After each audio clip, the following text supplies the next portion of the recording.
Então abra lá em 2 Reis, capítulo 6.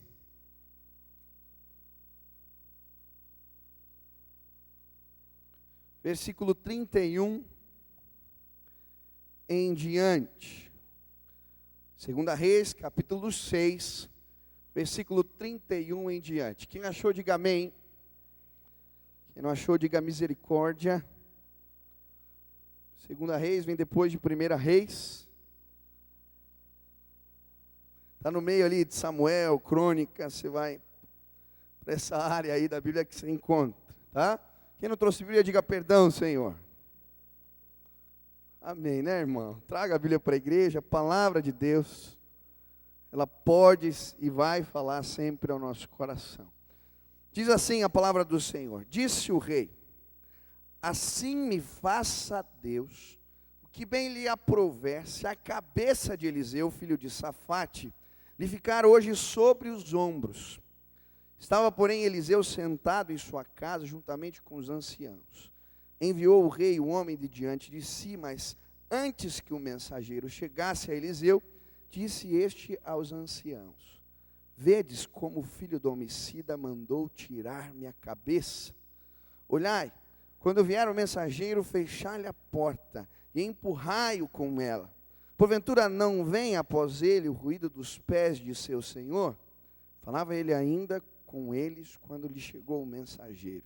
Disse o rei: eis que este mal vem do Senhor. Que mais, pois, esperaria eu do Senhor? Então disse Eliseu: ouvi a palavra do Senhor. Assim diz o Senhor: amanhã, a estas horas, mais ou menos, dar-se-á um alqueire de flor de farinha por um ciclo, e 2 de cevadas por um ciclo, à porta de Samaria. Porém o capitão, a cujo braço o rei se apoiava, respondeu ao homem de Deus: ainda que o Senhor fizesse janelas nos céus, poderia suceder isso? Disse o profeta: eis que tu verás com os teus olhos, porém disso não comerás.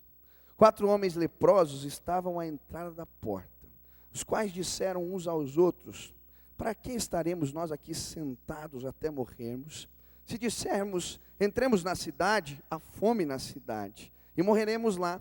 Se ficarmos sentados aqui, também morreremos. Vamos, pois, agora, e demos conosco no arraial dos sírios. Se nos deixarem viver, viveremos. Se nos matarem, então somente morreremos. Levantaram-se ao anoitecer, para se dirigirem ao arraial dos sírios. E tendo chegado à entrada do arraial, eis que não havia lá ninguém, porque o Senhor fizera ouvir no arraial dos sírios ruído de carros e de cavalos, e o ruído de um grande exército, de maneira que disseram uns aos outros: eis que o rei de Israel alugou contra nós o rei dos heteus e os reis dos egípcios para virem contra nós, pelo que se levantaram e fugiram ao anoitecer, deixaram as suas tendas, os seus cavalos e os seus jumentos, o arraial como estava, e fugiram para salvar a sua vida. Chegando, pois, aqueles leprosos à entrada do arraial, entraram numa tenda, e comeram e beberam, e tomaram dali prata e ouro e vestes, e se foram e os esconderam. Voltaram e entraram em outra tenda, e dali também tomaram algumas coisas e esconderam. Então disseram uns aos outros: não fazemos bem, este dia é dia de boas novas, e nós nos calamos. Se esperarmos até a luz da manhã, seremos tidos por culpados. Agora, pois, vamos e anunciemos a casa do rei. Senhor Jesus, nos dá entendimento da tua palavra agora, Pai, em nome de Jesus. Amém. Esse texto que nós acabamos de ler é uma das histórias mais belas do Antigo Testamento. Eu acho tremendo a ação de Deus, a revelação do Senhor, num tempo onde o povo de Israel estava passando por crises. E eu creio que a Bíblia nos fala a respeito de um Deus que se revela, se mostra em meio às crises do seu povo. Quantos aqui já passaram por crises, ou estão passando por crises? Todos nós. Dá um aceno assim. Deus quer se revelar a você, meu irmão, eu creio nisso. E essa história é uma história de uma das crises do povo de Israel. Se você ler ali no capítulo 6, você vai ver um dos versículos dizendo que houve fome em Samaria. O rei dos sírios havia cercado a cidade de Samaria com o seu exército, sitiado aquela cidade, e o povo de Israel não tinha como achar alimento, trazer alimento para dentro da cidade. E foram se passando os dias, e dia após dia, a comida foi ficando mais cara, os mantimentos foram acabando, a inflação disparou, e uma cabeça de jumento valia uma fortuna, diz a Bíblia. Até o cocô da pomba valia uma fortuna. O povo estava passando fome, e chegaram a ponto, diz a Bíblia, de mulheres comerem os seus próprios filhos. Tamanha era a situação de crise na casa de Israel. E é no meio dessa situação que Deus se revela ao seu povo. Mas hoje à noite eu gostaria de olhar para essa história e observar a reação das pessoas diante das crises. É interessante nessa história que acabamos de ler, que à medida que a palavra do Senhor vai nos mostrando os personagens dessa história, a Bíblia também vai nos mostrando posturas que eles tiveram diante da crise. Eu queria olhar para essa história e procurar entender quais são as posturas que nós temos diante da crise e que nos abençoam e abençoam os outros, ou se diante das crises nós estamos passando e tendo posturas e reações que atrapalham, impedem os outros de serem abençoados por Deus. Quem quer ter uma boa reação, uma boa postura aqui diante das crises, levanta a mão. Meu irmão, você vai passar por crise, não tenha dúvida. Se a tua vida é mil maravilhas, se tem alguma coisa errada, uma hora vai vir a crise, você vai ver. Eu quero te ensinar, à luz da palavra de Deus, como é que a gente pode ter uma boa postura diante das crises. Posturas que abençoam. Primeira postura que a Bíblia nos apresenta diante da crise, e que nós não devemos tê-la, é a postura do rei Jorão. O rei Jorão era um rei idólatra. Ele era filho de Acabe. Esse cara era um pecador miserável mesmo. Se tinha um culpado para o povo de Israel estar naquela situação, era o rei. Ele era o líder, ele era o responsável, ele que dirigia o povo. E por causa da sua idolatria, Deus estava pesando agora a mão sobre a casa de Israel. E eles estavam vivendo essa situação. Mas diante da crise, a postura do rei Jorão não é daquele que bate no peito e diz: vou procurar uma solução, a culpa é minha, vamos procurar caminhos. Não. A postura do rei Jorão é de procurar culpados. Eu não sei se você conhece gente assim, que sempre acha um culpado para as crises que está vivendo. Conhece gente assim? É o cara que sempre chega atrasado, mas a culpa é do trânsito. A culpa é do relógio que não despertou. A culpa é do pneu que furou. A culpa é de todos menos dele. É o camarada que nunca para emprego, nunca arranja emprego. E a culpa é do país que está em crise. É o presidente, é o chefe da empresa, o dono da empresa, mas a culpa não é dele. É o camarada que vive problema no casamento, e a culpa é da esposa, sempre é da esposa. Ou a culpa é do marido, sempre é do marido. Ou dos pais que se intrometem na relação, sempre tem um culpado diante da crise. E esse culpado não é você. Essa foi exatamente a reação do rei Jorão. Quando a crise vem, e ele vê essa situação das mulheres comendo seus filhos, a Bíblia diz que ele rasga suas vestes com raiva, com ira, e ele diz assim: que Deus me amaldiçoe se eu não arrancar fora a cabeça de Eliseu. Eliseu era o coitado do profeta. Sempre sobra o pastor no final das contas. Se não deu certo, a culpa é do pastor, da igreja, e se não resolve, a culpa é de Deus. E ele vai para matar Eliseu, mas Eliseu era um cara tão cheio do espírito, e quando Jorão está no meio do caminho, Deus revela para ele: está vindo o homicida lá, ele vai te pegar. Ele manda trancar a porta. E aí Jorão chega na porta, como ele não consegue pegar Eliseu, ele começa a esmurrar a porta. E se você ler no versículo 33, no capítulo 6, ele vai dizer assim: eis que este mal vem do Senhor. Que mais, pois, esperaria eu do Senhor? Ele não acha outro culpado, não consegue matar o profeta, agora a culpa é de Deus. As mazelas, as misérias da minha vida, o culpado é Deus. Você conhece gente assim? Ou quantas vezes na nossa vida a crise está tão intensa que a gente começa a ficar doente. E parece que quando a gente está em crise, só vem coisa pior. Você já está no meio do problema, você já está chateado. E é bem naquele dia que você dá aquela topada com o mindinho na beira da cama. E você está amaldiçoando todo mundo, Deus, e não importa, a culpa é de Deus. Tem gente vivendo assim.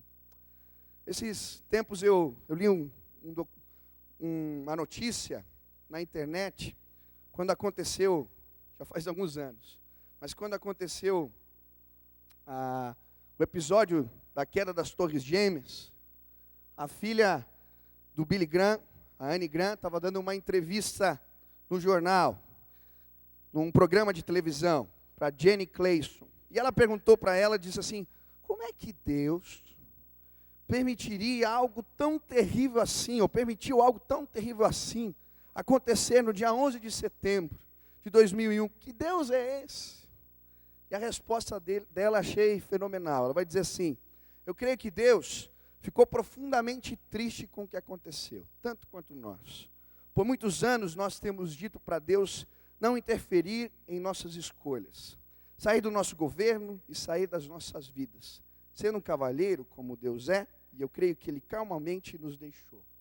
Como poderemos esperar que Deus nos dê a sua bênção e sua proteção, se nós exigimos que Ele não se envolva mais conosco, à vista dos acontecimentos recentes, ataques dos terroristas, tiroteios, etc. E ela vai dizer, eu creio que tudo começou quando Madeleine Murray, sei lá esse nome, como é que fala? Uma ateísta se queixou de que era impróprio fazer orações nas escolas americanas, como se fazia tradicionalmente. E nós concordamos com a sua opinião. Depois disso, alguém disse que seria melhor também não ler mais a Bíblia nas escolas. A Bíblia que nos ensina que não devemos matar, não devemos roubar, devemos amar o nosso próximo como a nós próprios. E nós concordamos. O Dr. Benjamin Spock disse que não deveríamos corrigir mais os nossos filhos quando eles se comportassem mal, porque suas personalidades e formação ficariam distorcidas e poderíamos prejudicar sua autoestima. E nós concordamos. Dissemos, um perito no assunto deve saber o que está falando. E concordamos com ele. O filho do Dr. Spock, depois disso, cometeu suicídio. Depois alguém disse que os professores, os diretores das escolas, não podiam mais disciplinar os nossos filhos quando eles se comportassem mal.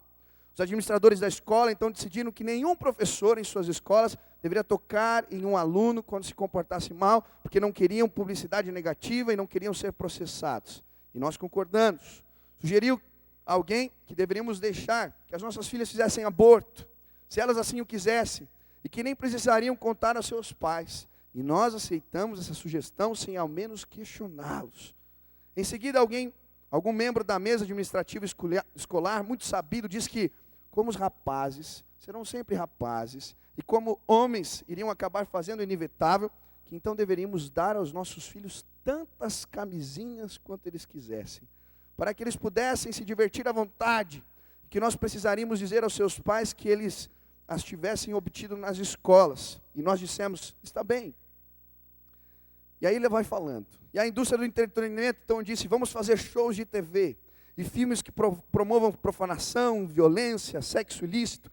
Vamos gravar músicas que estimulem o estupro, drogas, assassínios, suicídio e temas satânicos. E nós dissemos, isso é apenas diversão, e não produz qualquer efeito prejudicial. Ninguém leva isso a sério mesmo, então que façam isso.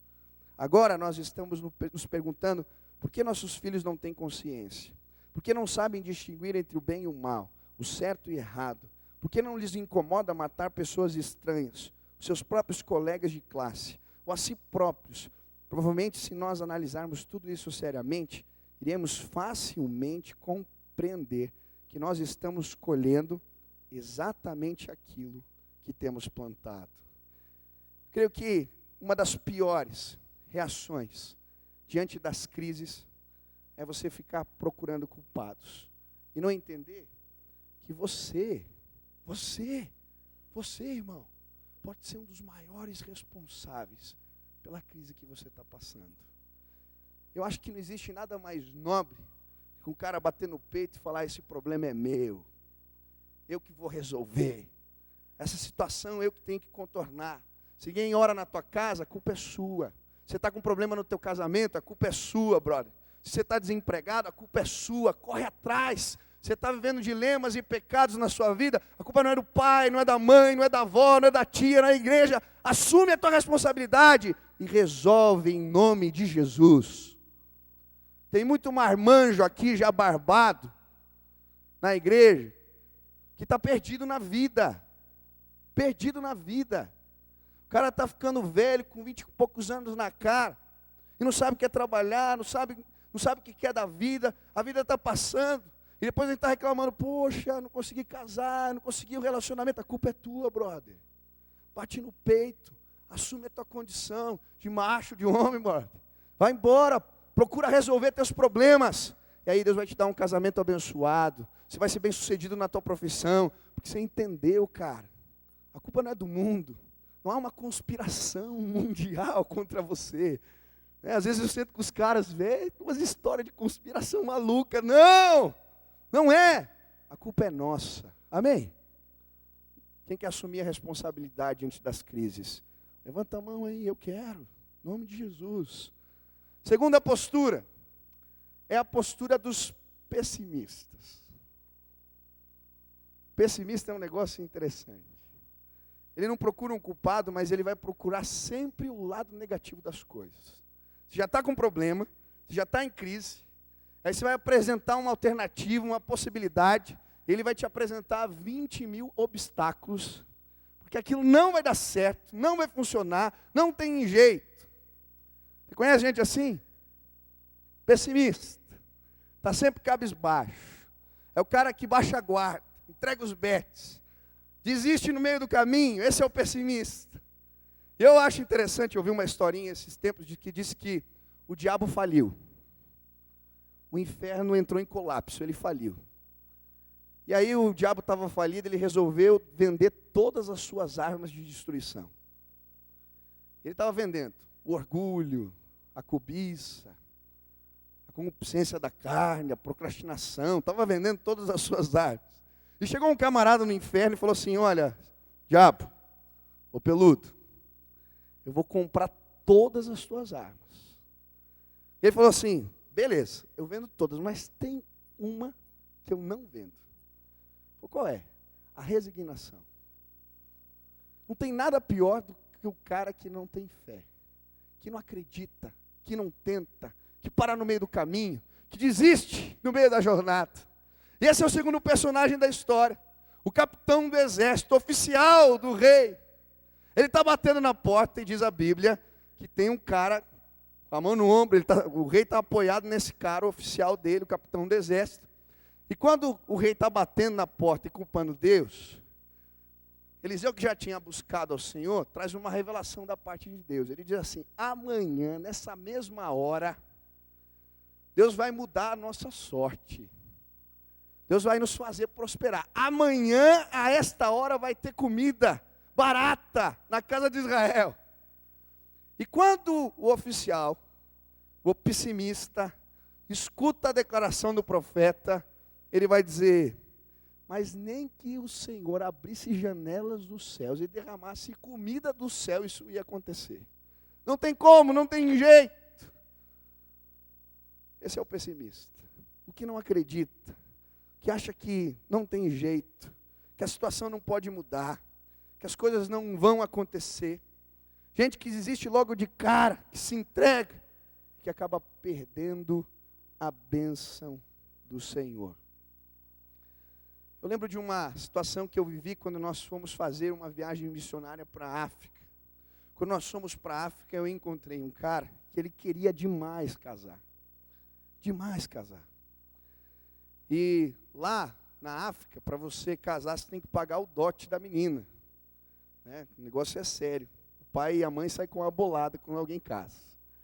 E lá eles chamam o dote de lobolo. Esse é o nome do dote. Olha que benção. Quem quer casar aí, irmão? Agradece a Deus aqui, você não tem que pagar lobolo, olha só.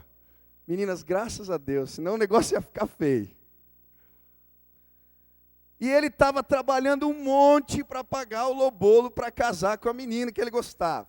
A gente chegou lá, o cara estava vendendo peixe, estava cozinhando, estava trabalhando de empregado, tinha uns 3 empregos. Eu falei, esse cara é determinado. E diante da situação, a gente vendo o cara lá, fazia parte da igreja, vendo o tamanho da dedicação dele, ele querendo casar, a gente falou assim, bom, quando a gente voltou da viagem, vamos separar uma oferta e vamos mandar lá para o lobolo do menino. A gente vê ele casar. E aí a gente tirou a oferta aqui no culto, eu liguei para a missionária e mandamos a oferta. Aí quando chegou a oferta, a missionária ligou. Falou, pastor, essa oferta, para que é? Tá, para o lobolo do menino, tal. Falei, pastor, sabe o que é? Estava demorando demais. Ele não conseguiu esperar, então dá essa oferta para outra pessoa. Ele já se juntou com a menina e foi sem casamento, sem bênção dos pais, sem nada. E eu fiquei pensando, cara, a bênção do brother já estava indo, já estava chegando. Se ele tivesse esperado mais um pouquinho, se ele tivesse tido um pouquinho mais de fé, ele ia casar com a bênção dos pais da menina, ia pagar o lobolo, a bênção da igreja, tudo que ele queria. Deus já tinha dado a provisão. Mas a falta de fé, o pessimismo, roubou a bênção que Deus tinha para a vida dele. Eu não sei quais são teus sonhos. Eu não sei qual é o projeto que Deus colocou na sua vida e no seu coração. E eu não sei também quais são as crises que você tem passado. Mas, meu irmão, em nome de Jesus, diante da crise, tenha fé. Diante da crise, não desista, não se entregue. Em nome de Jesus, não baixe a guarda. Em nome de Jesus, continue andando, continue caminhando. O Senhor é contigo. O Senhor está vendo a tua aflição. Ele vai se revelar a você. Amém? Olha para o teu irmão aí, diga, cara, deixa de ser pessimista, brother. Acredita. Não tem coisa pior do que ter amigo pessimista. Ou de que, imagina quem casa com pessimista, é terrível. Você está todo empolgado com o Senhor quer te jogar lá embaixo. Não pode. Tenha fé em nome de Jesus. Lembro que eu fui pregar em Porto Alegre, eles estavam procurando um pastor de jovens. E eu lembro que fizeram uma sabatina lá comigo na época. E eles queriam que eu fosse pastor de jovens lá de uma igreja em Porto Alegre. E eu lembro que um jovem perguntou assim para mim, pastor, o que você acha que você poderia fazer aqui em Porto Alegre para a situação dos jovens aqui mudar? Porque a gente tem culto aqui, ninguém se converte, nada acontece. As igrejas estão vazias, tem meia dúzia de igreja com trabalho de jovens. Aí eu fiquei olhando, eu lembro que eu respondi para ele, a primeira coisa, irmão, que a gente tem que ministrar aqui é sobre fé. Porque se você que está aí não acredita que Deus pode fazer algo, eu que nem cheguei, está perguntando o que eu vou fazer, está tudo errado. O dia que você dobrar teu joelho, acreditar que vai haver um avivamento aqui, que vão ter jovens na igreja, que a igreja vai estar cheia, e começarem a fazer algo, as coisas vão acontecer. Deus está chamando gente aqui que acredita. Eu acredito que a história do nosso povo pode mudar, que a nossa cidade pode ser impactada com o poder de Deus, que a gente pode ver jovens que estão no vício sendo libertos. Eu creio, acredita, se movimenta, faz, em nome de Jesus. Terceira postura, é a postura do profeta. A postura do profeta eu acho linda. É aquele que, diante das crises, ele procura uma revelação de Deus. Eles estão passando por fome, o povo está na miséria, o profeta está lá no meio, Eliseu, mas no meio daquela situação, ele vai procurar o Senhor. Deus, o que o Senhor quer tratar na história do nosso povo? Por que isso está acontecendo? Deus me mostra, Deus me revela, Deus fala comigo. O que precisa mudar, o que precisa acontecer?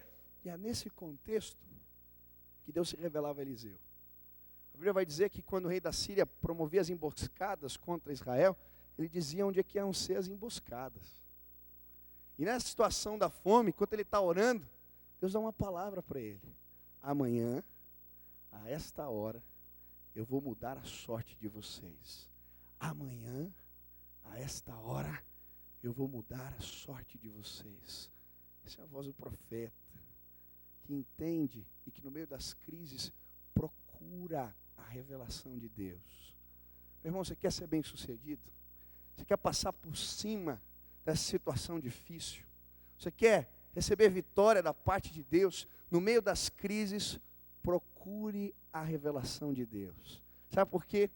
Há um Deus que se revela em meio às crises. Há um Deus que se revela em meio às crises. Quando eu leio a palavra de Deus e sou confrontado com as histórias da Bíblia, eu vejo diversas situações onde homens estavam passando por crises e necessidades, e eles foram visitados pelo Senhor, porque há um Deus que se revela em meio às crises.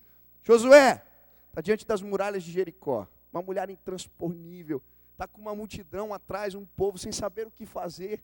Ele vai procurar a revelação de Deus. Senhor, o que eu faço? Me mostra um caminho, me mostra uma direção. E ele vê o anjo do Senhor ao pé da muralha. Ele não reconhece. Ele vai lá falar com aquele homem: quem é você? Você é um dos nossos? Ou é um dos nossos adversários? Aí o anjo do Senhor diz: tira as sandálias dos teus pés, porque o lugar onde pisas é a terra santa. Eu sou o príncipe do exército do Deus vivo que acabo de chegar. E aí o anjo do Senhor fala para ele: você vai reunir o povo, vai dar voltas nas muralhas, vocês vão gritar depois de 7 vezes e as muralhas vão cair abaixo. Isso é gente que entende que há um Deus que se revela em meio às crises. Essa história, Sadraque, Mesaque, Abednego, eles estão diante do rei, que está os ameaçando jogar na fornalha. Eles ficam firmes, não se dobram diante do rei e da estátua de ouro que ele havia construído. São os 3 jogados dentro da fornalha.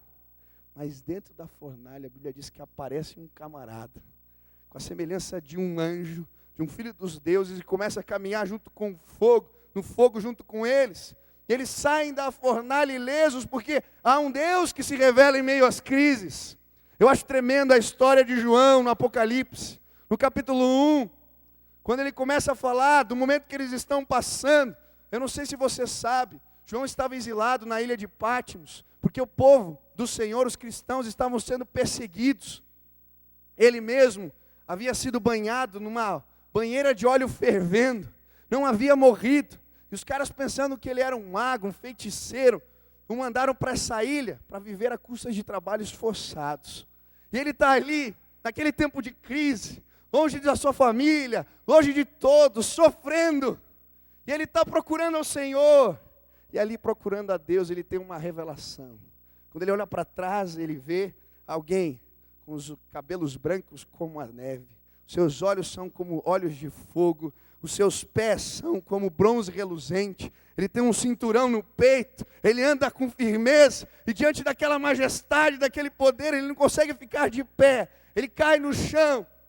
E ali o próprio Cristo diz para ele: eu vim para consolar a minha igreja. Há um Deus que se revela em meio às crises. Eu não sei qual é a tua história, eu não sei o que você tem passado, mas diante da crise, procura sim a revelação, o sinal, a direção que vem do alto, a direção que vem de Deus.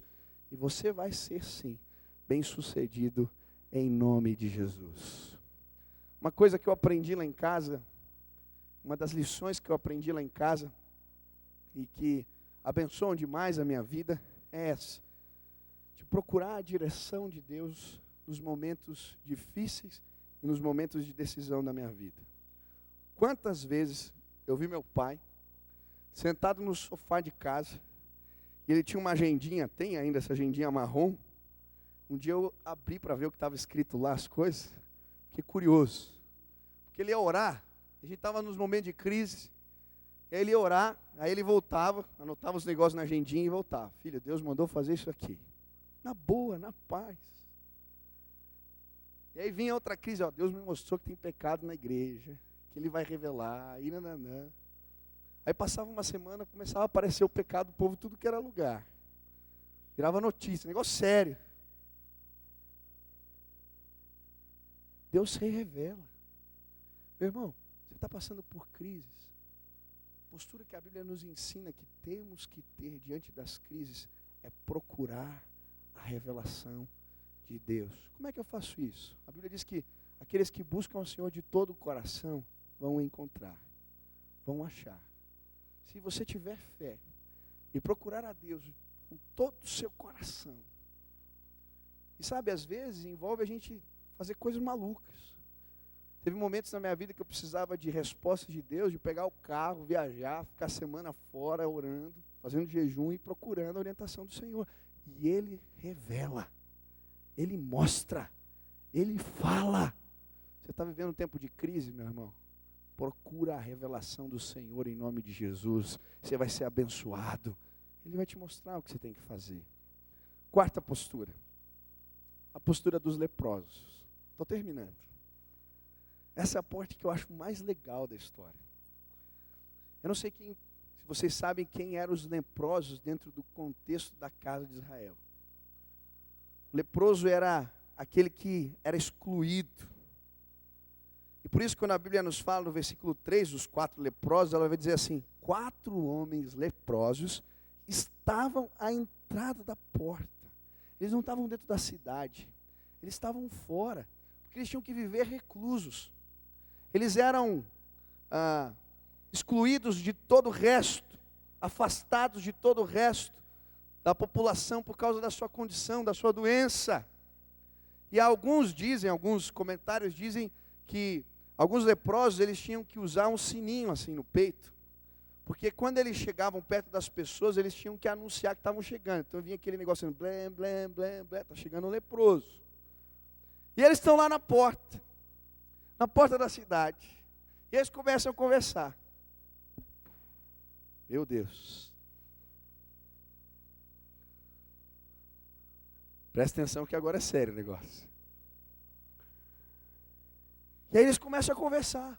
E um leproso, eu não sei qual, a Bíblia não diz o nome deles, mas um diz para o outro assim: a gente precisa fazer alguma coisa. Se a gente ficar aqui, a gente vai morrer de fome. Se a gente entrar na cidade, a gente vai morrer de fome. A nossa única alternativa é tentar se entregar para os sírios. Se a gente fizer isso, talvez eles ajam de boa vontade para com a gente e a gente tem algo para comer. Se eles nos matarem também, a gente morre. Fazer o quê? E sabe, o quarto tipo de postura, e eu acho bonita, é dos que tomam iniciativa. É os caras que diante da crise, eles tentam, eles recomeçam, eles procuram alternativa, eles fazem alguma coisa. E os leprosos, eles vão fazer algo, eles vão procurar uma solução diante do problema. Tem muito cara aqui que é apaixonado pela menina. Ela até gosta dele, mas ele nunca tenta chegar perto. Ele não pede o telefone, ele não vai atrás, ele não fala com ela. Brother, um dia ela vai chegar de mão dada com seu amigo na igreja. Tem muito cara que tem o sonho de ser um profissional reconhecido, ter determinada profissão, fazer o curso de medicina, ser um engenheiro, eu não sei. Mas daí na hora de prestar o vestibular, ele falou: não, é muito concorrido. É melhor eu tentar outro curso mais fácil, e daí eu vejo o que vai dar, e se der, eu continuo e vou fazendo. Aí passa 20 anos, o cara está chorando, porque o meu sonho era ser isso. Meu irmão, tenta. É melhor você tentar não conseguir do que morrer sem saber se ia conseguir. Foi isso que eles fizeram, eles tentaram. Eles tomaram uma iniciativa. Eles foram atrás do que era possível fazer. E eu ouvi uma mensagem esses dias sobre pessoas que tentaram, que recomeçaram, que diante das crises não tiveram medo de começar de novo, de tentar mais uma vez. Eu achei histórias muito legais. Um camarada começou por 5 vezes uma companhia automobilística. As 5 vezes ele faliu. Depois da 5ª vez, falaram para ele: desiste, rapaz. Você não está vendo que isso não vai dar certo? Ele falou: eu vou tentar mais uma. Ele tentou a 6ª vez. O nome desse cara é Henry Ford. Eu não sei se você sabia, mas um camarada trabalhava num jornal nos Estados Unidos. E ele foi mandado embora. E o dono do jornal disse para ele assim: olha, falta para você imaginação e boas ideias. Não tem como você continuar aqui na nossa empresa. E ele saiu desse jornal e tentou outros trabalhos e ficava sempre com isso na cabeça dele, que ele não tinha boas ideias. E ele fracassou 1, 2, 3. E um dia ele está sentado na garagem de casa. E passa um rato no meio das suas pernas. E ele resolve fazer o desenho do ratinho. E surgiu um Mickey Mouse. Esse cara é o Walt Disney. Eu estava vendo a história de um japonês chamado Akio Morita. Esse cara tinha o sonho de ser um grande inventor, ficar milionário. A primeira invenção dele foi uma máquina para cozinhar arroz. Foi um fracasso, não deu certo. Ele tentou outras invenções, foram um fracasso maior do que o outro. Falaram para ele, larga essa ideia de ser inventor. Esse cara inventou somente a Sony, gente. Um garoto que foi excluído do time de basquete. Falaram que ele não tinha jeito para fazer arremessos. Ele não era bom com os arremessos, foi tirado do time de basquete. Esses dias, eu vi ele dando depoimento que, durante a sua carreira, ele perdeu 9.000 cestas. Errou 9.000 cestas. Ele também perdeu mais de 300 jogos. Durante 26 ocasiões, ele teve a oportunidade de fazer a cesta vencedora no final da partida e ele errou. E ele disse, o sucesso da minha carreira é que eu tento mais uma vez, tento de novo, e tento de novo, e tento de novo, e eu começo de novo. O nome desse cara é Michael Jordan. Eu vi uma história que eu achei interessante, que o menino tinha 4 anos de idade e ainda não falava. Eu não sei você, mas se meu filho tivesse 4 anos e não falasse, eu ia ficar preocupado. Algum problema ele tem. E de fato tinha, o garoto. Foi colocado na escola com 7 anos de idade. Excluíram ele da escola porque ele era lento, antissocial e achavam que ele devia ter algum retardo mental. Eles não sabiam, mas a escola fechou as portas para o Albert Einstein. Pessoas, eu achei tremenda essa história também. O cara achava que tinha jeito para o cinema. Ele tentou ingressar numa faculdade na Califórnia 3 vezes para fazer o curso de cinema. Foi rejeitado as 3 vezes. Depois de 35 anos, ele falou, não, meu sonho é trabalhar com cinema. Eu acho que eu tenho jeito para isso. Conseguiu fazer a faculdade. Só moleque estudando com ele. Terminou, completou o curso. Esse cara é o Spielberg, gente. Um bando de moleques, há alguns anos atrás, bateram na porta de uma grande gravadora. Eles mostraram o som deles, e o cara que os atendeu disse, vocês não têm talento. Esse som que vocês fazem com a guitarra, não vai dar nunca certo, não vai pegar. Fecharam a porta para os Beatles. Teve um camarada aqui na faculdade, tinha que apresentar um trabalho sobre um negócio, um projeto de uma empresa. Ele fez o seu trabalho. Tirou F, nota F. Um desastre. O professor disse que a sua ideia nunca ia pegar nos Estados Unidos. Ele acreditou na ideia, continuou tentando. Ele montou a empresa chamada FedEx hoje, que movimenta mais de 6 bilhões de dólares por ano. Eu não sei qual é a tua história. Mas eu sei que gente que persevera e continua tentando, e não tem medo de ir atrás dos seus sonhos, e toma iniciativa e corre atrás, é gente que alcança sucesso, que é abençoada por Deus. Essa foi a postura dos leprosos. Eles estão saindo agora em direção ao acampamento dos sírios. E eles vão andando. E quando eles chegam, a Bíblia diz que Deus foi na frente deles. Eu ouvi uma mensagem que o pastor contando sobre essa história, que Deus entrou na sua sala de comando lá, de efeitos especiais, e ele começou a apertar os botõezinhos. E os sírios estavam lá acampados, ele apertou um botãozinho e começou, trovão. Ele apertou outro botãozinho, e diz a Bíblia que eles começaram a ouvir o som de exército chegando. O povo gritando, som de cavalos, imagine. E aí Deus apertou outro botão e a galera marchando. E diante desse cenário, os caras falaram, o rei de Israel convenceu os exércitos aqui do Egito, dos hititas, ele veio com um grande exército contra nós. E os caras fugiram. Deixaram espada, deixaram o que tinham no meio do caminho, as tendas vazias, com os animais, com as comidas, com tudo. Quando os leprosos chegam no acampamento dos sírios, está tudo vazio. Fico imaginando eles brincando assim, jogando comida para cima. Vão entrando nas tendas, não tem ninguém. E a Bíblia diz que eles comeram, se fartaram, no outro dia foram lá avisar o resto do povo. E o comandante do exército, que estava na porta, que era o cara que não tinha fé, quando o povo ficou sabendo que tinha comida, eles atropelaram o cara, ele foi pisoteado. E se cumpriu a palavra do profeta. Você vai ver o milagre, mas você não vai fazer parte dele, não vai provar, não vai comer. Essa noite eu vim dizer para você, que se você tiver fé, se você acreditar, amanhã, não sei se nessa hora ou não, mas Deus vai mudar a sua sorte em nome de Jesus. Se você acreditar, se você não culpar os outros, não for um pessimista, mas procurar a revelação de Deus e dar passos de fé, amanhã, meu irmão, Deus vai mudar a sua sorte em nome de Jesus. Eu creio.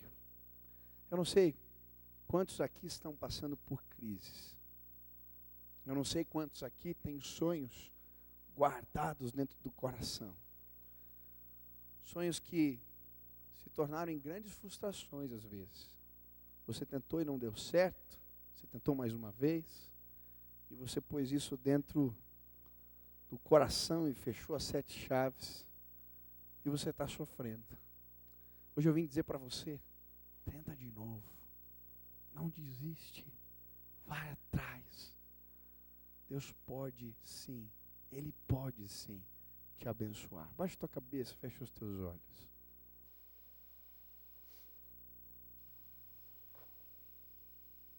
Com qual personagem dessa história você se identifica? Você é como o rei de Israel? Todo mundo é culpado menos ele. A Bíblia vai dizer que ele estava por baixo das roupas reais vestido de pano de saco. O rei era tão covarde, mas tão covarde. O pano de saco representava o luto, o arrependimento. Ele investiu por baixo das roupas reais. Ele não tinha coragem de assumir a sua condição de alguém que estava buscando arrependimento.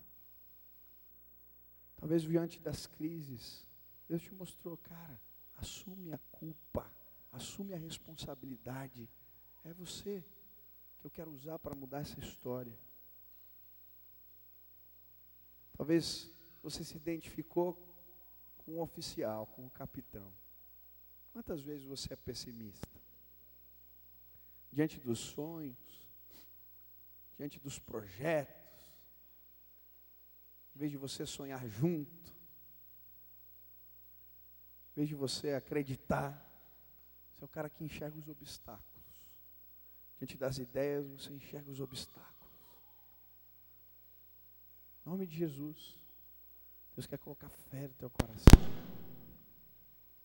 Mas talvez Jesus te mostrou hoje que você precisa, diante das crises, procurar a revelação de Deus. Procurar a direção do alto. Se você fizer isso, Deus vai te mostrar. Deus vai revelar para você o que você tem que fazer. Talvez Deus te disse, você precisa ser como os 4 leprosos. Tenta mais uma vez. Tenta mais uma vez. Persevera, vai de novo. Toma iniciativa. Faz alguma coisa. Você quer ver teu casamento sendo transformado, irmão? Você quer ver tua família sendo transformada? Você quer ver a história lá no teu trabalho mudando? Procura a revelação de Deus e vai pela fé em nome de Jesus. Deus falou contigo e você quer ser esse cara que tenta, que vai atrás dos sonhos. E Senhor, eis-me aqui, tira o meu medo. Tira o meu medo, Pai. Me ajuda, Senhor. Eu quero ter uma postura correta diante das situações difíceis, diante das crises. Eu quero, Deus, ver a tua intervenção, o teu milagre. Se aqueles 4 leprosos tivessem ficado lá, talvez iam passar dias. O povo de Israel não ia perceber o milagre de Deus. Talvez o milagre está ali, batendo a porta. Está acontecendo do teu lado. Você está deixando ele passar. Você tem medo de tentar, de dar um passo de fé. Se o o Senhor falou contigo hoje, você quer ter essa postura de quem crê, de quem acredita, de quem tenta de novo, de quem não desiste dos sonhos. Onde você está? Fica de pé no teu lugar, eu quero orar por você. Pedir a bênção de Deus sobre a sua vida. Pedir que o Senhor te abençoe. Que o Senhor te faça um vencedor. Que o Senhor faça você alcançar os seus sonhos. E quem sabe quando eu estiver pregando de novo uma história parecida como essa, teu nome vai estar nessa lista de pessoas que tentaram mais uma vez e venceram. Mas alguém que Deus falou, fica de pé aí, não tenha vergonha, eu quero orar por você em nome de Jesus. Pai querido, aqui estão jovens de pé na sua presença. Eu te louvo, Deus, que o Senhor me permitiu trabalhar com jovens. Jovens que são sonhadores. Jovens que pensam alto, sonham alto. Querem coisas grandes. Querem mudar o mundo. Querem fazer diferença nessa terra. Obrigado, porque tem gente aqui assim. Eu quero pedir, Senhor, em nome de Jesus. Às vezes, diante dos sonhos, vem tantos obstáculos e crises nos fazendo parar e desistir, mas eu quero pedir em nome de Jesus. Arranca o pessimismo do nosso coração, arranca a falta de fé do nosso coração. Senhor, nos ajuda a assumir responsabilidades. Eu quero pedir que aqui nesse lugar, Pai, o Senhor levante jovens ousados, cheios do Teu Espírito, destemidos, que tentam, que caminham, que dão mais um passo, que vão além, que perseveram. Deus, que a gente possa ver aqui, saindo desse lugar, gente vitoriosa, gente usada por Deus, gente que é bem sucedida no que faz. Levanta nesse lugar, Deus, empresários bem sucedidos em nome de Jesus. Levanta nesse lugar, Deus, profissionais excelentes, referências na nossa nação, Pai, em nome de Jesus. Levanta, Senhor, no nosso meio, referenciais de família, gente que tem uma família abençoada, um casamento bonito, que a gente se espelha, que a gente gosta de olhar, de ver. Levanta gente aqui, Pai, que é usada por Deus. Quando abre a boca, as coisas acontecem, porque conhecem a palavra, entendem a direção de Deus. Pai, aquele que está desanimado hoje, levanta de novo, Pai. Aquele que está com o espírito abatido, traz alegria, traz vigor. Aquele que estava pensando em desistir, Pai, que ele seja fortalecido agora, em nome de Jesus. Vem, Espírito Santo de Deus, visita o teu povo agora. Os renova, os faz sonhar, os faz ir além. Abre os olhos, mostra caminhos, Pai. Dá a tua direção. Enche de gente aqui, Pai, perseverante, esforçada, que não desiste, que vai atrás dos seus sonhos, que vai atrás dos sonhos de Deus. E Deus, que com a sua história impacta outras vidas com um testemunho lindo do poder, da graça, da intervenção de Deus. Faz assim, Pai, abençoa os meus irmãos, abençoa, Senhor, abençoa em nome de Jesus, abençoa, Pai, abençoa suas casas, suas famílias, seus negócios, seu trabalho, seus estudos, abençoa, dá capacidade, Pai, derrama unção, Pai, usa para a honra e glória do Teu nome, o Teu povo. Essa é a nossa oração, em nome de Jesus, amém.